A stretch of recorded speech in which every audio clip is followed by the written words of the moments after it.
Okay, so I'm going to give you a quick rundown of what we are doing this week in English.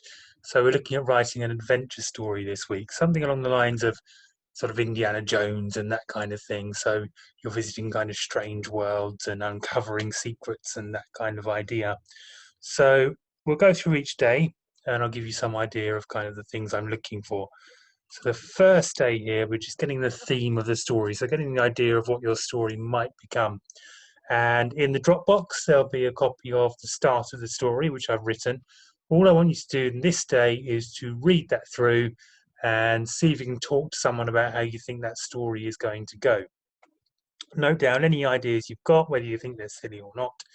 Okay.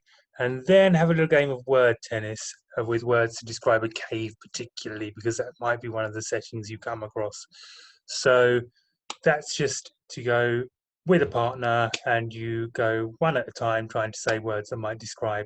And if someone hesitates or someone can't do that, then that person is out and you gain a point and then you start again. Okay, so that first day is just about building up a bit more of that vocabulary.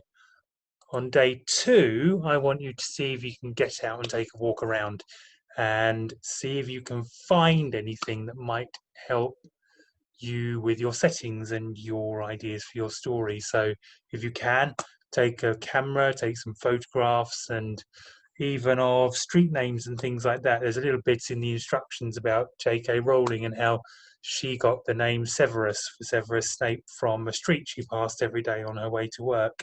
So get out and about anything that you think would be interesting for an idea for your story. Get a picture, get some notes, and put them together ready for the next day. For day three, you're going to start building up that vocabulary a bit more. So you're going to use Scrabble tiles if you've got them, or there's some to cut out if you haven't, and some vocabulary lists which are also in the Dropbox. If you look in there under adjective word mats, there's a little folder there with lots of words you can use. You're going to take a load of those tiles each between two of you or on your own if you haven't got someone to work with, and you're going to see which of those words you can make. Okay, so pick out the tiles, see if you can make a word that describes one of your settings. If you can't, obviously pass over to your partner. If you can, you'll get points for that word you make. And the idea of that is to just give you a loads and loads of words that you can use when it comes to writing your story. For the next day, I want you to have a think about where your characters might go on their journey. So at the start of the story, they're obviously at Stonehenge, and that's where they're going to end up at the end as well.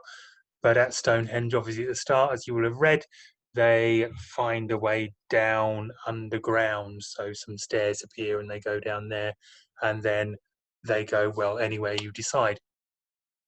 So you've got to think of lots of different settings for this and then decide on your journey your character is going to make. And this day is all about conversation and talking through those, and then at the end of it, selecting your favorite. So this is an example of a finished template. Okay, and I've got Stonehenge at the start and Stonehenge at the end, and I've got to decide on a journey my characters might take through all of these different places. So I might decide that first of all they're going to go to an underground lake, then they're going to find the hidden temple, then they're going to find a treasure vault, and then they'll end up back at Stonehenge again at the end.